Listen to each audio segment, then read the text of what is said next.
Hi everyone, welcome to the Seeker's Quest. I'm here with Vedaji, a teacher of mine, and really like life coach. I feel like it's a very inspiring, empowering person. So good morning, Vedaji. And we're waiting for Chaitanya Charan Prabhu to fly in here. Hopefully he'll be joining us at any moment. On his spiritual flower airplane. Yeah. He's usually very on time, so this is not normal that we have to wait for him. But today we're going to talk about surrender. And this topic of surrender is an interesting one because when we think about it, you know, we surrender to things in our material life all the time. Like we surrender to a marketing ad or a product or an idea of like the way that our life should look to be happy. Like you get a good job, you get a family, you do all these things. You know, constantly we're surrendering to different things. But sometimes, for me, I know surrendering to like a higher being is difficult. And I was listening to a lecture a few days ago, and in the lecture, he was talking about how in the Bhagavad-gita there's 3 verses where it refers to surrender. Vedaji, do you know these 3 verses? Can you name the first one where it talks about surrender? I'll give you a hint. Miserly weakness. Oh, yes. But he's asking to surrender? Yeah, he says, Arjuna is talking to Krishna, and he says, like, that he's confused due to his miserly weakness, and he's a soul surrendered unto you, please instruct me. Something like that. Yes, yes. Right? And that's in, what is that, 1:7? No. 1:7? You know, or is it, which one does he talk about his miserly weakness? That's when or is it 2:7? 2:7. You want me to check? Yes, 2:7. Now I'm confused about my duty, and I've lost all composure because of miserly weakness. In this condition, I am asking you to tell me for certain what is best for me. Now I'm your disciple and a soul surrendered unto you. Please instruct me. So in this one, basically, when I was listening to the lecture, he was explaining this as like pretty much committing ourselves to a path, like comparing it to committing ourselves to like the bhakti path. So, and the next one, when he talks about, what is it, 7:14, he says, this divine energy of mind consisting of the 3 modes of material nature is difficult to overcome, but those who have surrendered unto me can easily cross beyond it. So in this series, he was talking about this, comparing this to like buying into our sadhana practice. Like, okay, I've decided to opt into this path. I'm going to try it out. Now I'm going to have a regular sadhana practice. I'm going to get up early. I'm going to chant. I'm going to do my sadhana. And then in 1866, he talks about just fully surrendering to God, which is basically like marrying your will to God's will. And that's full surrender. And so he was talking about it being like a progression of surrender. And I really appreciated that because it's like my all or nothing personality wants to say like, okay, I'm fully surrendered. And then I make all these choices like, you know, like I did like 5 years ago, like I quit my job, I sell my house, and then I'm like, oh shit, I'm totally not ready for this. And we don't have to do that in the bhakti path. Like we can take a progressive path to surrender, and we can do it like one little tiny step at a time, like incrementally. And it can be as simple as like, you know what, I'm gonna chant 1 round a day. I'm gonna just buy into this. I'm just gonna experiment. I'm gonna try something out and see how it works. And the idea is that over time, as we see positive changes in our life, we can increase that level of surrender a little bit more. And again, it's funny when we look like why wouldn't we want to do that when we look at these people who are fully surrendered, who are on the other side of it, and honestly they're like the happiest, most peaceful, compassionate human beings in existence. So why wouldn't we want to just try, experiment a little bit, kind of incrementally surrender to see if we can imbibe some of those qualities some point. What do you think of that, Vedasar? Yes, you know, this topic is a big topic for me because, you know, whenever I think of surrender, I think of every time I didn't want to surrender and the consequences that I had to face not willing to do it. So what I have realized is surrender is there's broad general categories. I break it down into two. One is surrender by choice or surrender by force. We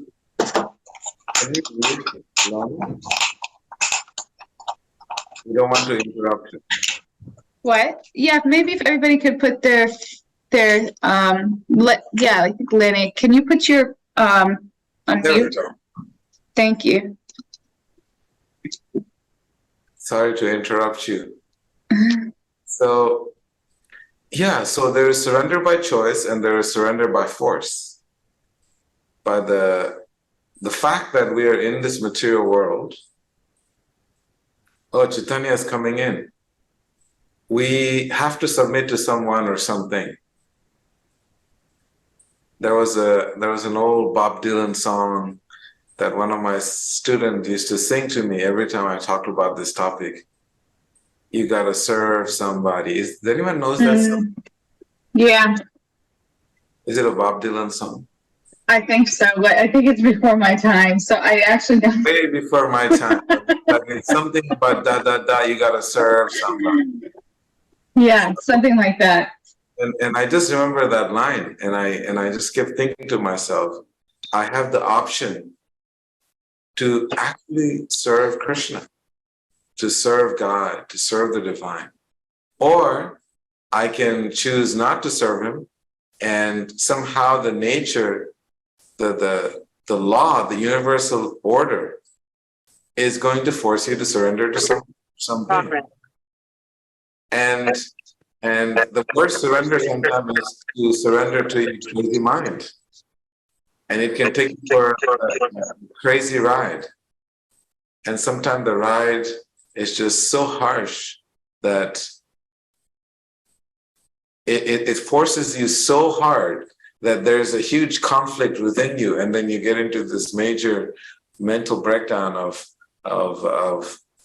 having anxiety and depression and all kinds of other issues because you didn't want to surrender, but you have been forced to surrender, and it's hard to compute. And you're like, this is too much. So then we become dependent on external support or stimulants to just cope with the fact that we're being forced to surrender. So Chaitanya is with us. Sorry for the delay. My computer got discharged, so I had to charge it. Hare Krishna.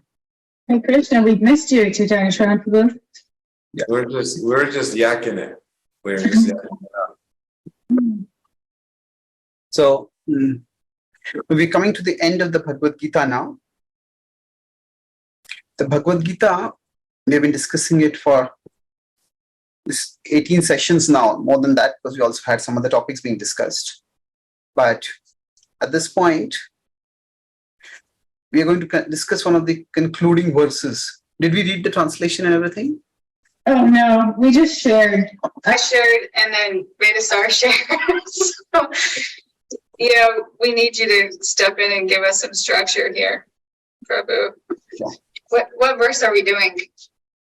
That's the last verse of the Gita, last instructive verse in the Gita. It's 1866. I did talk about that one a little bit.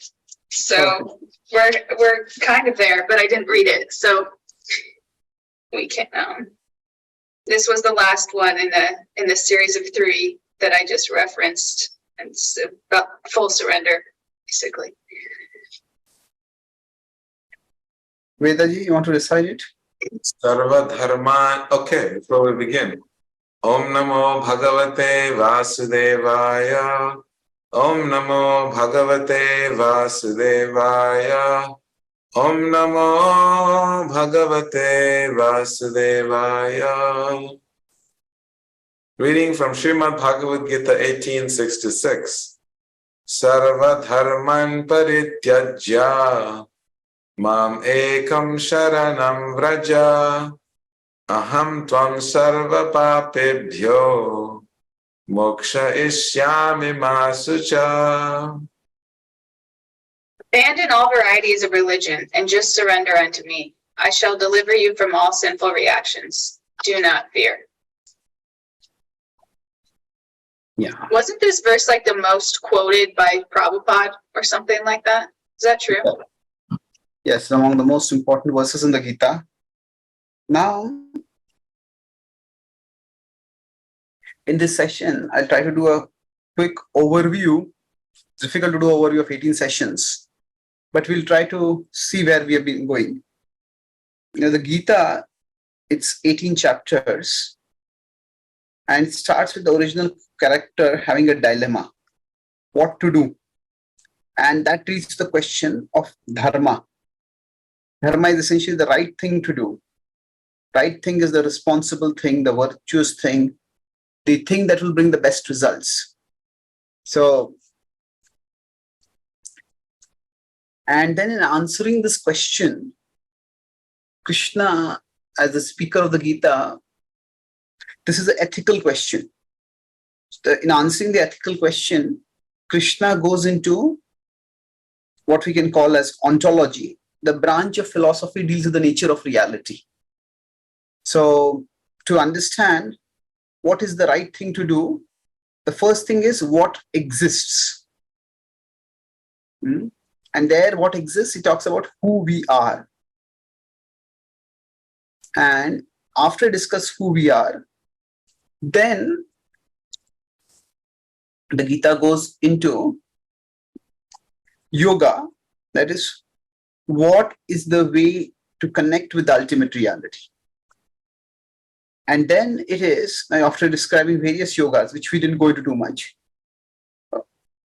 after it concludes all that by saying, we connect with the ultimate reality through yoga. So this is a matter of more of praxis, how you practice. And here now in 1866, Krishna is telling that Sharanam is surrender. So there's a lot of intricate philosophy in the Gita, but at the end of it all, suppose somebody has got a complicated disease and the doctor goes out elaborately explaining, okay, this is the disease, this is the possible prognosis, what may happen, this is what you can do about it, this is the treatment that you can take. Now all that is helpful, but at the end of it, the patient would just like, okay, so what should I do? So this surrender is like a concluding prescription. This is what you should do. The world can be a very complicated place. Our own mind can be very complicated. But within it all, what we can do is, here, Krishna says surrender. Now surrender, this sometimes has a military connotation where an army surrenders because it just can't keep fighting anymore. But surrender also has a loving or affectionate connotation. The martial connotation, the affectionate connotation. That is, when we may want to do one thing, but because we love someone, we want to do something for them. We want to do something for that person. And that is what is being talked about over here.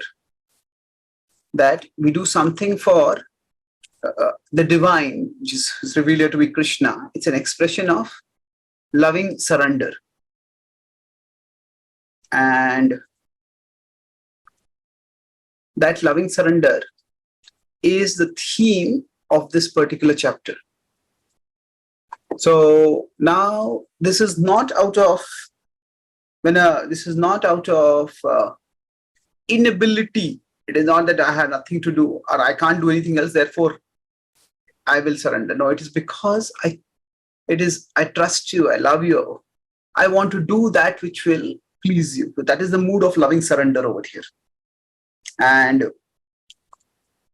in one sense, the whole Gita's message is meant to lead to the conviction that the divine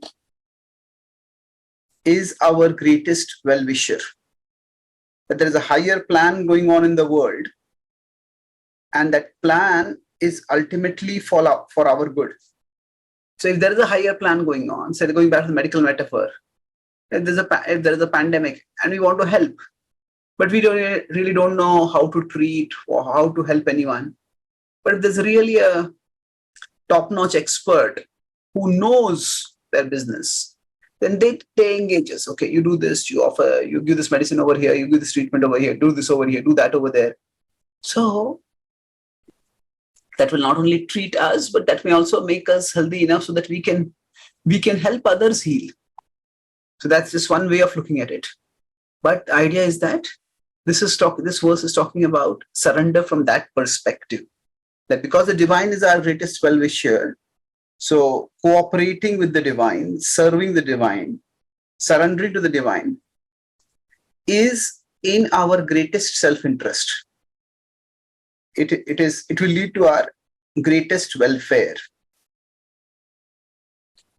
That is a broad background for the surrender. You want to comment anything at this point? Yeah, we were just discussing before you got in. I was saying how every time I heard the word surrender, and I was like, hell no. Like, I don't want to surrender. Why should I surrender? I'm strong. I'm intelligent. I'm smart, you know? So we're just discussing how surrender is by choice and by force. And so military surrender sometimes, you know, when you get defeated, then, you know, your life or death, and people obviously choose life, so they surrender out of the desire to live. And I was just thinking how this affectionate surrender, it's such a beautiful process, but it is something that takes a tremendous amount of guidance, knowledge, and wisdom to see how the divine is our greatest well-wisher. Because in the world, we feel the world teaches us that everything is stacked against you, and you got to push, you got to fight, and you got to win this fight, you know? You have to be on top of the food chain and see how you can go up the food chain. So that's why the surrender, for me, it took time. It took time to really, really accept that there is a divine plan, divine order, that no matter how much I try to fight, I'm not going to win this fight. I'm going to have to submit. So therefore, I used to always think of how in martial arts, and I used to do jiu-jitsu when I was young. You know, you fight, and you try to defeat the opponent, but they're so much more skilled that, you know, if you don't submit, then some part of your body could get injured, you know? So before if someone gets you in an arm bar, before they break your arm, you actually tap and say, tap, and they let go. So we surrender because we're stuck, we're in a position, but it takes a lot of a person's, a level of an understanding where your ego is not the driving force. And then it's okay, I give up, you're better than me. So this whole process, it's something that has always been very hard for me to surrender. It's taken me years and years, and still not fully surrendered. Would it be fair to say that of this diagram you drew, that before our life is over, we have to do one or the other?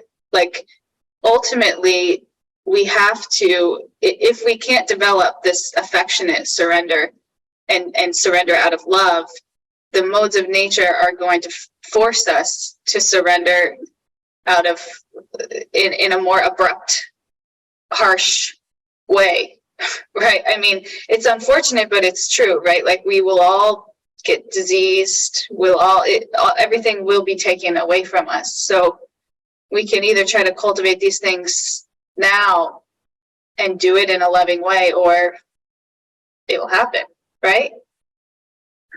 Yes. Well, So, do you disagree with that, Chaitanya Charan? it's see, when we use the word surrender, that there is some reality beyond us, something beyond us which we try to reach. That's just a fact of life. So, for example, people may not use it that way. People surrender to the bodily urges. When a person becomes addicted to something, what are they doing? They're surrendering their entire being to that. So, we have to surrender to something, as you rightly said. But the important thing is that we surrender in a way that helps us grow. And that would be the best if we knew how we could grow. What would help me to grow? So you could say that while it is something which is inevitable, while it is something which needs to be done, it doesn't have to be done just because I have no options. It could be done because there's wisdom in it. That is the healthiest way to live. That is the most fulfilling way to live. Like I went to earlier point and said that, okay, I'm sick. So I have to take treatment. Now I can deny that I'm sick and I can avoid taking treatment for as long as I want. But eventually the sickness is only going to increase and I will have to take some treatment or the other eventually. So why not do it earlier? I'm making sense here? Yeah, I guess my point was more like surrendering to the divine in the sense of developing that love and affection and trust that our life is in divine hands. And if we can't do that, then we'll see that the life that we think that we own is actually not ours, as it's slowly taken away from us. So I guess I was more pointing out the difference in like learning the lesson the hard way versus accepting and surrendering in the sense that, yeah, recognizing that our life is ultimately. Yeah, that's a fair enough point. But I see your point. You're talking more about like cultivating discipline. Is that what you're more talking about? Yeah. In surrender, like are you talking more about like following a sadhana and cultivating discipline in that? Okay. Which is the like essence of surrender. The essence of surrender, like you put it, I said the divine is here, we are here. And then surrender essentially means we become an instrument of the divine will. Now, how do we become an instrument? At least that's the way the Gita teaches. The verse we quoted was 1866. And in 1873, Arjuna, the student of the Gita, he says, I will do your will. So that is surrender. Now this surrender involves, we could say that there's this aspect of our connection with the divine and then our contribution in service to the divine. So that connection is what comes through our discipline, through our sadhana, connection with the divine. And so that's where regular prayers, regular study of scriptures, contribution in service to the divine. So it's not that surrender means we stop acting responsibly. It's not that we stop taking up challenges, but we understand that we are not alone. We are working with a higher reality and we are working for a higher cause. So that is the aspect of surrender. So we could say surrender is more like harmony with the divine will. Wow, well, that's a beautiful point. So it's surrender is not just like kind of like throwing everything to the wind and saying, "Oh, I'm just being whimsical and just kind of doing whatever." It's actually like, no, there's a path and a process for this, and it's buying into that and walking along it towards the ultimate goal, which is this instrument of being used as an instrument of the divine will, as opposed to letting your senses and your own selfish desires guide you. Yes, perfect. So now there is also, in one sense, throwing up the hands, you could say, because there is, if I am here, now the divine will can happen through me, and the divine will can also happen to me. To me means the things around me also sometimes happen, and sometimes they are the way I want them to be. Sometimes they are not the way I want them to be. So when something is happening to me which is not the way I wanted it to be, sometimes we just have to accept that. So we'll see in the Bible, there is Jesus, one of the last statements when he comes to know, he's talking after the Last Supper, he's talking and he says that, "Oh Father, let this cup pass, but let thy will be done, not mine."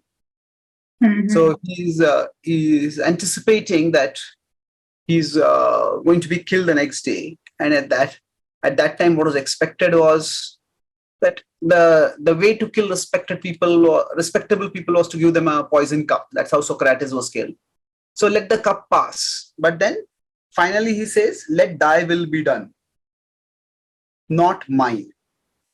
Mm. So means in the outer world, what happens, I accept that. But now if you see Arjuna, as I said, Arjuna's surrender is slightly different. Arjuna is saying, "I will do thy will." So what this means is that when something is happening to us and we have very little or no control over it, we accept it without any resentment. But when something is up to us to do, we do it diligently. We do it earnestly. So accepting God's will and accepting the responsibility to God's will, both are part of surrender.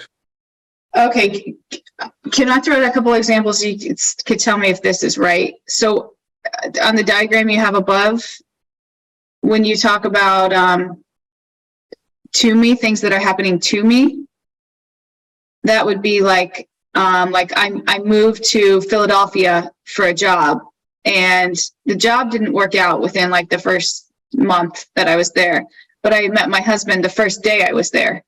So when the job didn't work out, I was like, "Oh my gosh, why did I move here? This was just not a good thing to do."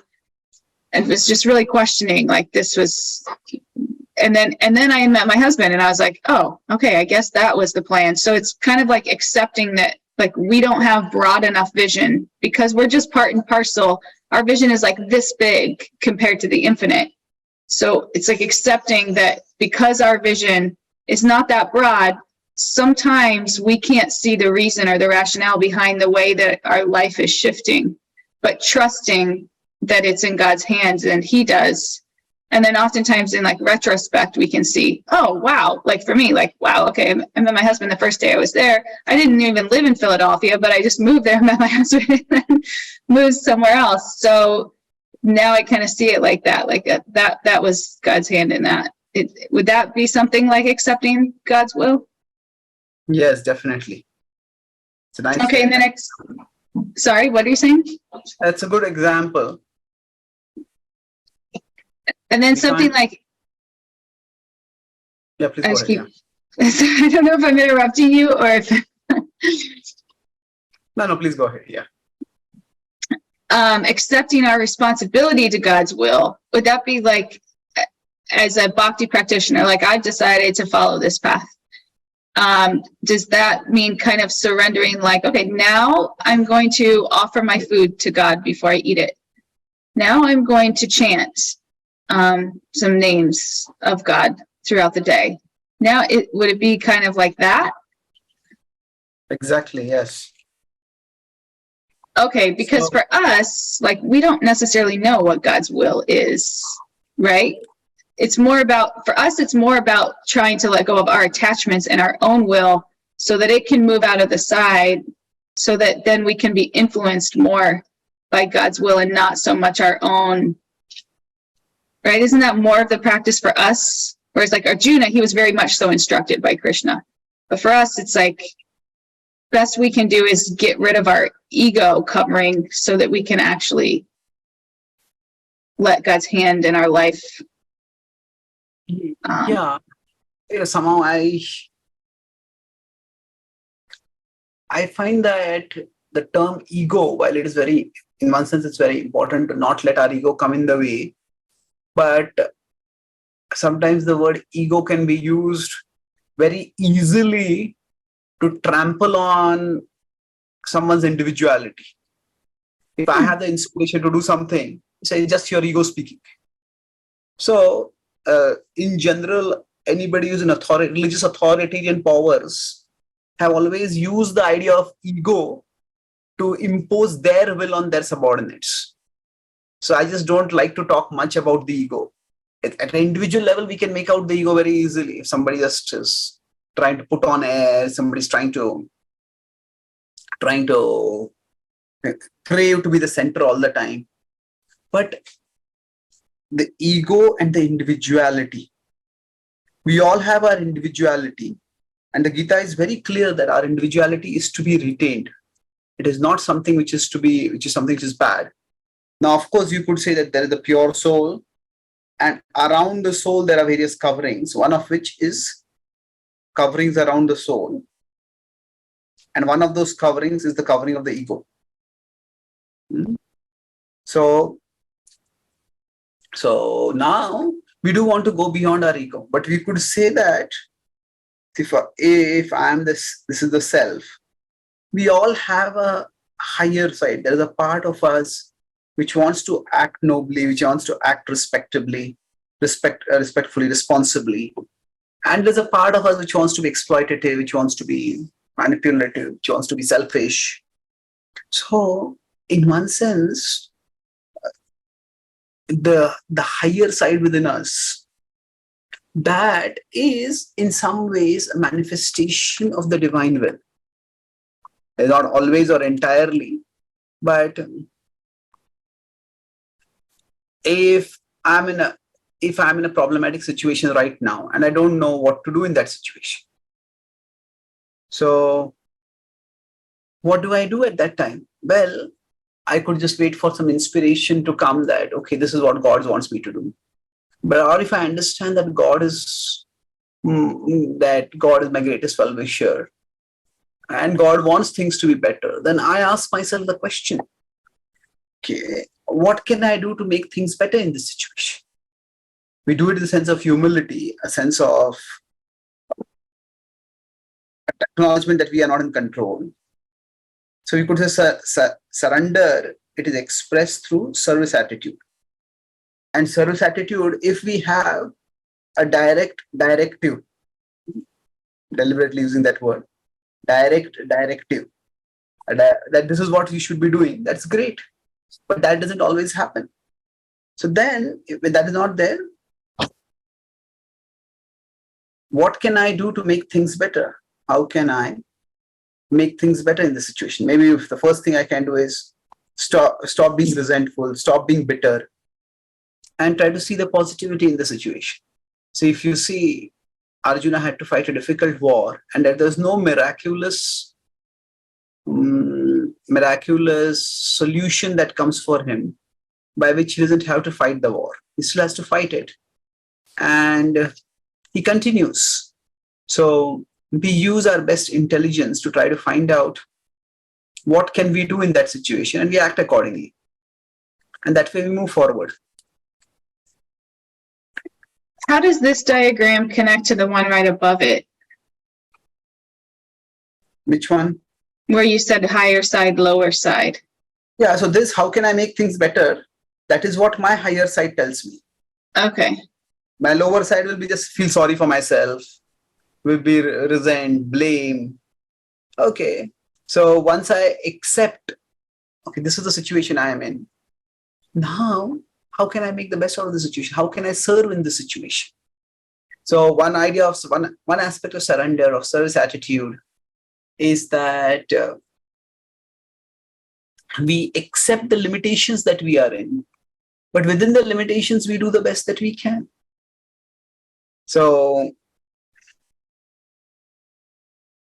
in one sense, you could say, basically, when we facing challenges, one is that we insist that everything should be in my control.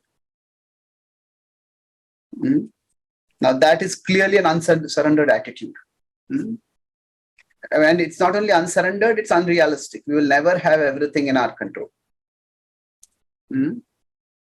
But from there, I could go to the other extreme and say nothing in control.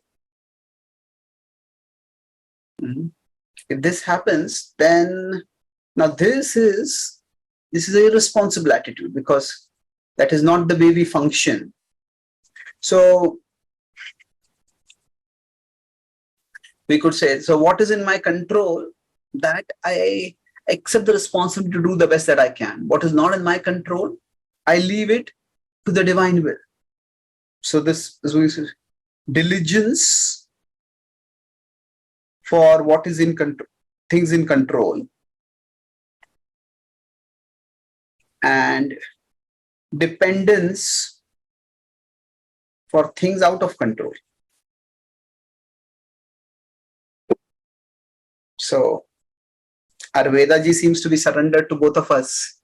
And he's not speaking anything.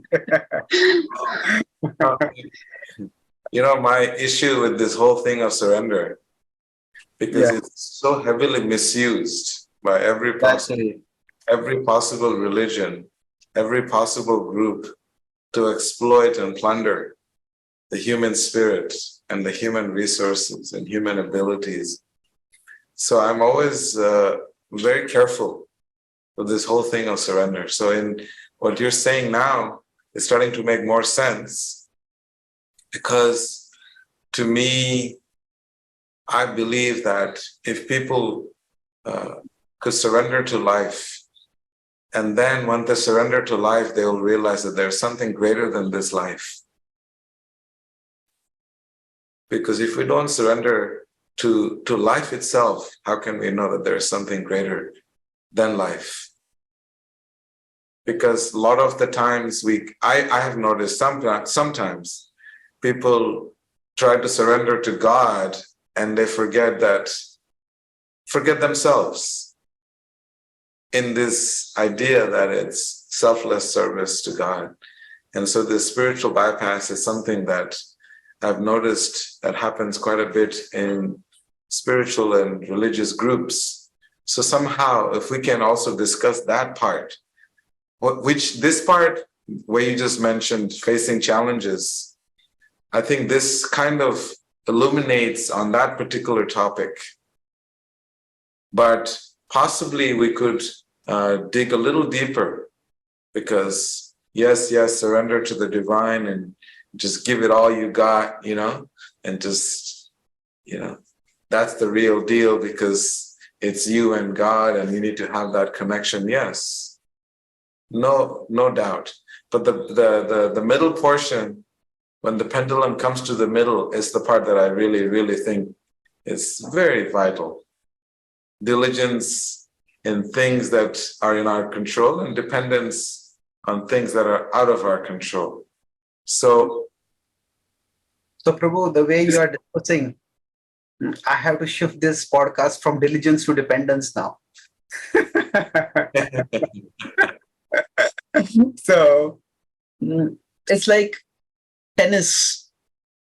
When a player is serving, and when a player is taking the returns. Sometimes the player might be faced with an opponent who's like an ace machine, just sends down unreturnable serves. Well, at that time, all that the player can try to do is get the ball back in the play. Sometimes they will be able to, sometimes they will not be able to. But that's not going to be a situation all the time. Okay, once that player's serving time is over, now, here the word serve has a slightly different meaning. So, when the other person is serving, you have to be simply serving by returning, like that. But the idea is that later on, you will be in control. When you are serving, at that time, you can decide, where to send the ball, to the forehand, to the backhand, into the body, with what speed, with what height. So that is the time when the player has more in control. So when if the player starts thinking, because this player is such a good server, I just can't return. What is the use of playing itself? I can never win this match. No, maybe that time it's not in control, but later on there will be control. So we focus on what is in our control right now, and then we move forward to accepting when something is not in our control. So life is like that. Life sometimes leaves us with very little choices. Like Radha Devi, you're getting the example. You go to a particular place and get a job, and the job is not working out the way you like. Now we are in that job. We can't change it, and it's just the way it is. I remember I was going from several years, it's like 2017 or 18. I was traveling from America to Australia, and on the way, I decided to stop in Hawaii. Now, Hawaii is supposed to be like a dream place, but when I landed there was no one to pick me up. Then I called the local leader with whom I had coordinated, and he said, "Oh, has anyone come to pick me up?" He says, "Pick you up where?" He said, "I'm at the Hawaii airport." "Really? So when did you decide to come? You didn't inform me." I said, "What?" He said, "We had long email discussions, we talked on the phone." "No, I don't remember anything. But I'm here right now." So it was probably the most bewildering things for me. But I said, "Anyway, I'm here right now. Can you send somebody? Can you just take a cab and come?" Now, normally I need a wheelchair assistance and I had to come out. I said, "Okay, I'll try." But then I called up the devotee who had suggested to me that I was at the airport, just wondering what to do. Called up the devotee who had suggested that I go to Hawaii. And he had talked with the local leader, and after I had been talking with the local leader, I said, "Hey, what's going on?" So then they told me that actually, he is a little elderly, and sometimes he's having something like a brain degenerative disease. He tends to forget. So he said, "Don't worry." So he said, "I'll arrange something. You just wait for some time." Then he called another devotee, and then now this person, he just happened to be a very intellectual, analytical person. And the next 2-3 days, he drove me around. I stayed at his home, and I had a great time. But when the first person told me, "Okay, can you take a cab and come?" And nobody wants to be like an uninvited guest. So I was thinking, maybe I'll just cancel my flight and go straight to Australia right now. I'll rebook my flight and go to Australia. So sometimes some things are in our control, some things are not in our control. So when something is not in our control, it's either you could be resentful, or I like to play with words. So it could be, you can be resentful, or you can try to be resourceful. So this is accepting. Now all I'm thinking about God's will, and no, as you said, that it's like, okay, this is what life has handed me. What can I make the best out of it? So there are common sayings like use your lemon, make a lemonade. And the spirit of that is not actually wrong. But there is a higher understanding that it's not that I am making a lemonade out of it, and the whole initiative is on me alone. There is a higher plan. And with that higher plan, things will work out for the better in due course. Did I address your question? My question. You said surrender to life itself. That was the point I was making. So I was just giving an example of how I'm sure all of Yes. us have some examples like that. But yes, so surrender to life means life sometimes puts us in a particular situation and we just do the best we can in that situation. Okay, yes, that is clear. That is clear. And I also believe very strongly that when you surrender to life itself, there is so much beauty in it. There's so much beauty when you surrender to life that within that you're able to see the divine. I see my life whenever things don't work out the way I plan things, and I realize it doesn't work out that way. Momentarily, I'm resenting. I'm like, what a silly thing that I've done, chosen this or that. And I'm able to snap out of it. It is obvious that that particular situation was something that I could not control, even though I did everything that I possibly could to make sure that there was success in it. And then when I surrendered to the fact that there is a possibility that there's things that I'm not seeing, there's opportunities that I'm missing out. When I start to contemplate and meditate on life itself in that moment, then I'm able to see. The resourcefulness comes when we're in a calm state of mind, simply accepting our situations, I feel. Otherwise, if we're in the mood of resentment, then there is no resource. And that resourcefulness comes from the divine, all those divine connections.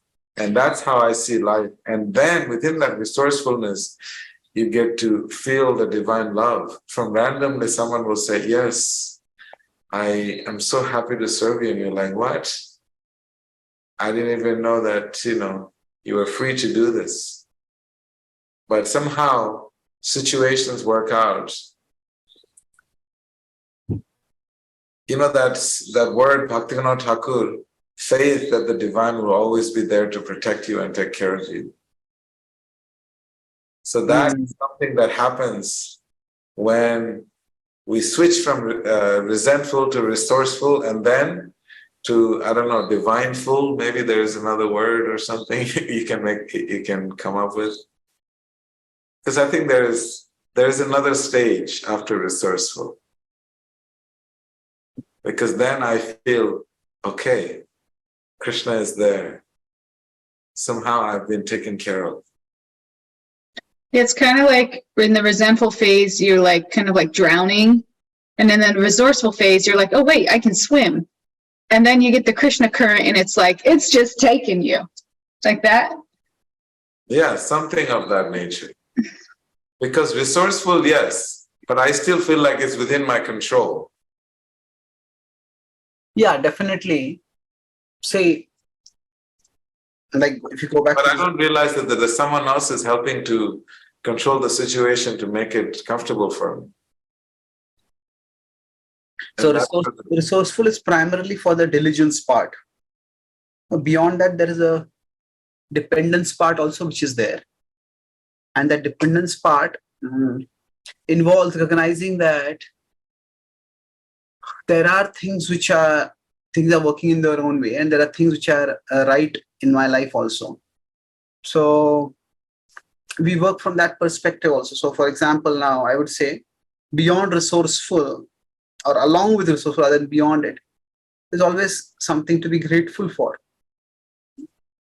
So generally, if we look at life, our mind tends to look at times we got less than what we deserved, or got worse than what we deserved. So, okay, I worked so hard and I got so little. Now I can look at that and I can feel bad. But if we look at our life, we will also find times when we got more than what we deserved. That's what we sometimes call as lucky breaks. So we could look at that and say that, hey, there is something higher working out, and there is something which works out over here. So that choice is up to us. And then that higher being, that divine, which guided me so far, will guide me further also.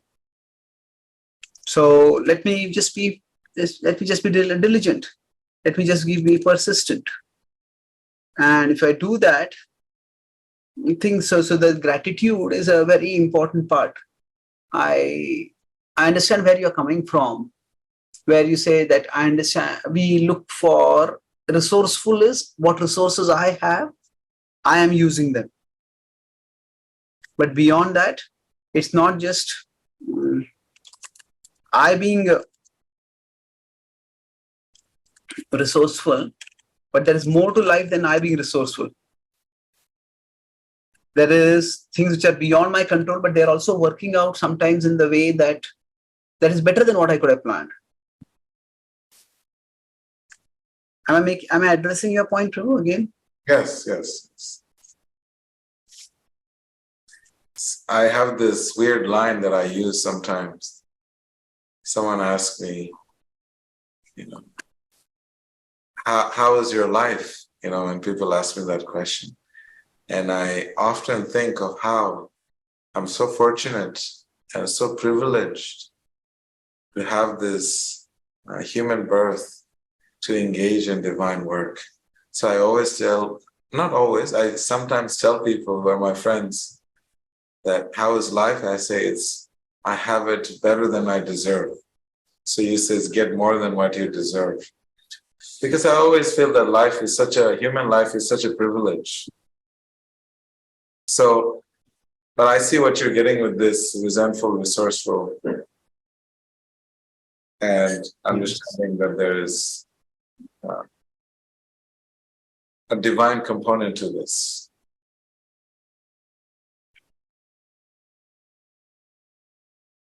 Yes, agreed. Yeah. So now, when I talk about this from the Gita's perspective, maybe I'll just make one point before we can go in. See, we could look at this idea that things will work out for the best, or everything that happens is for good. These are, at one level, cliches that everyone speaks. And it's not that just because something is a cliche, it's not true. But what the Gita's vision does, this surrender, this accepting our responsibility to God's will, accepting God's will, how does the Gita make it easier for us? The Gita's wisdom overall, it does two things. It gives us a bigger vision of life and a deeper vision of the self, of ourself in that sense. So, for example,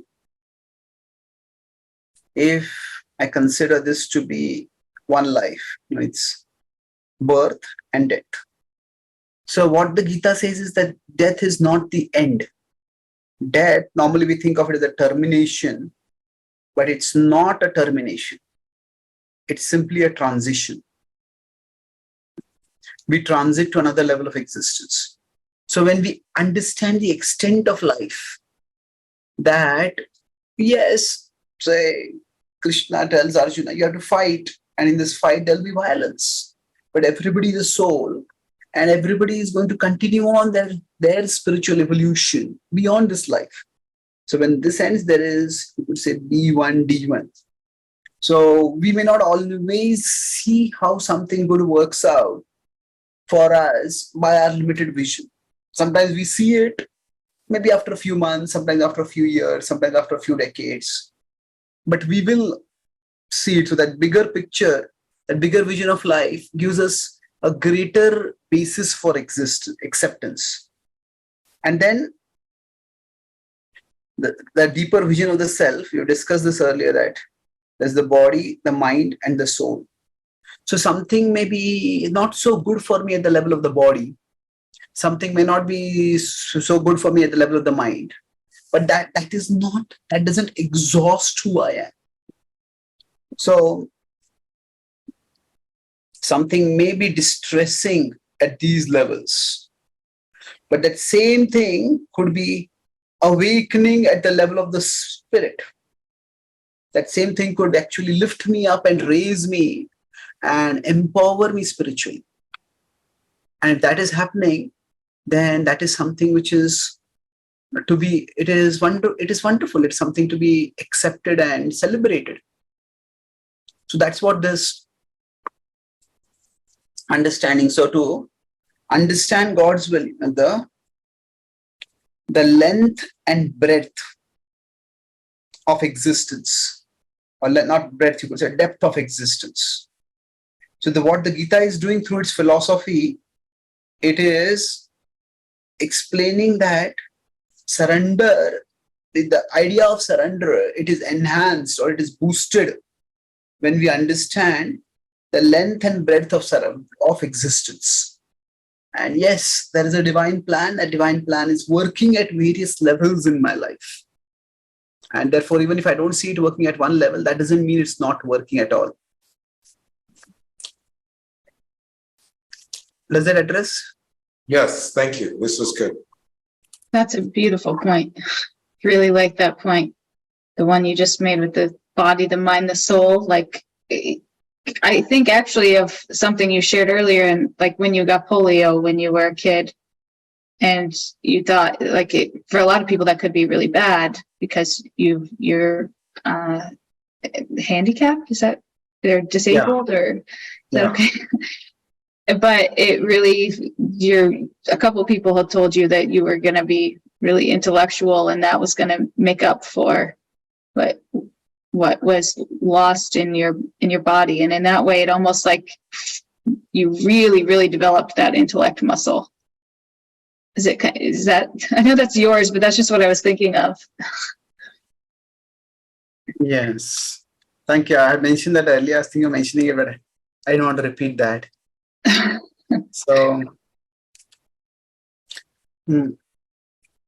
So shall we summarize, or are there any other points you would like to make before we summarize? Please summarize. Yeah. Okay. So I'll surrender to your will. So I started by talking about how we did a quick overview of the Gita, and what the Gita is telling Arjuna is he has to fight. That the surrender that the Gita concludes with, it is not a martial kind of surrender. It is more of a loving or a devotional kind of surrender. That it is not because I have no options, but it is because this is that God is our greatest well-wisher. So it's like there's the divine will, there's the divine, and when we surrender, we discuss two aspects: what the divine will acts to us, through us, that we become an instrument, and it acts to us. To us means things happen to us. But both, whether they are happening to us, or it is ultimately for our good. It is ultimately for our elevation. So for the things that are happening through us, there is diligence. We accept the responsibility to do God's will. For the things that are happening to us, we have dependence. So dependence is where we accept. If I give the example, Arjuna saying, I will do your will. Jesus saying, I will accept thy will. So there are two different things, aspects of surrender. And then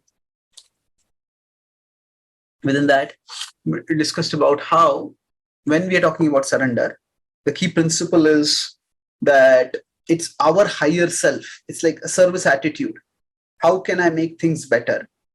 So we use our God-given intelligence, and we are resourceful, and along with that, we are grateful. That, okay, there are things which have worked out well for me, and the things I can look at the things which have worked out worse for me and feel resentful, or which have worked out for me better.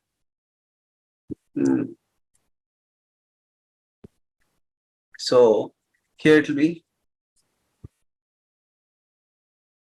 And then the last part I discussed was about when we are talking about surrender, there is the Gita, what the Gita does essentially is it expands our vision.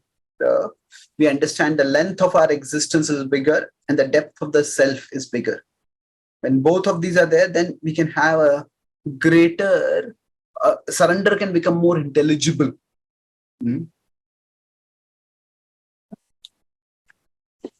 So, thank you very much. Hare Krishna. Thank you so much. Does anybody have any reflections or anything they'd like to share today? Narayani, I know you posted a couple times on the board. Would you like to share?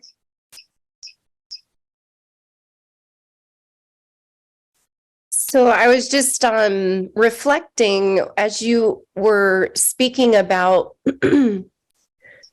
surrendering in a loving way, how it seems that Krishna has given us these beautiful relationships with people as almost like an example to teach us how to do that. So I remember when my son was like a baby and he had so many needs that I needed to surrender to as a mother. And it looking back, it taught me so much about that loving surrender that you're talking about, but on a material level, obviously. But that's where we are on a material level. And then also I was just reflecting as well. Where'd it go? Oh, I think it went somewhere. I was going to read my chat. I already forgot the other thing that I had said on the chat. You said, is our suffering a result of our struggle to surrender to the divine will? Yes, thank you. I couldn't find it. So that is my question. Is our suffering just a result of us not being able to surrender to the divine will?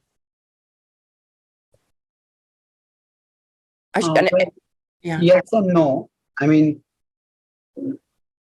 there is some level of suffering that is unavoidable, in the sense that everybody will grow old, everybody will get diseased.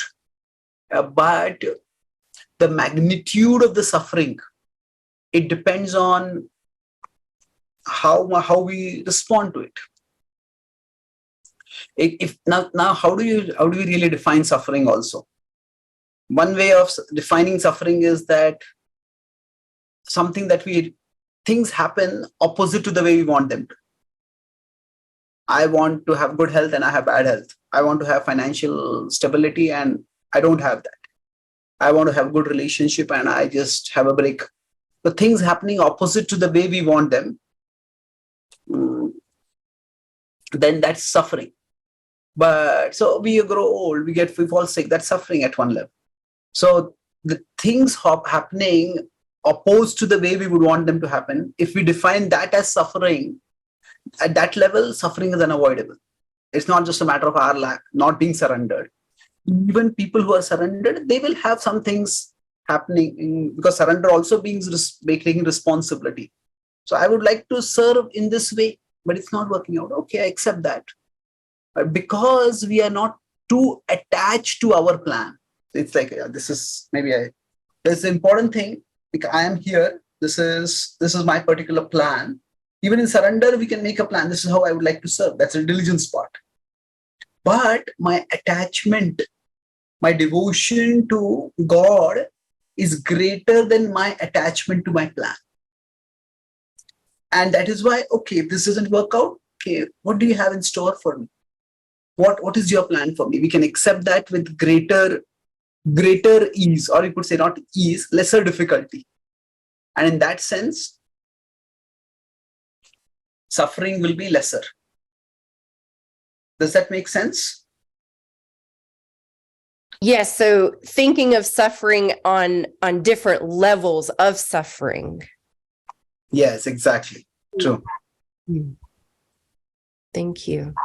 Thank you so much. Thank you all. Next week, we're going to kind of start our new format. It's going to be fun. It's going to be a little bit more open, and we're going to talk through and dissect more like issues, things that people run into every day, and how they connect to the bhakti path and spiritual life. So 7:30 Tuesday, Thursday, please join us. Thank you all. Namaste, everyone.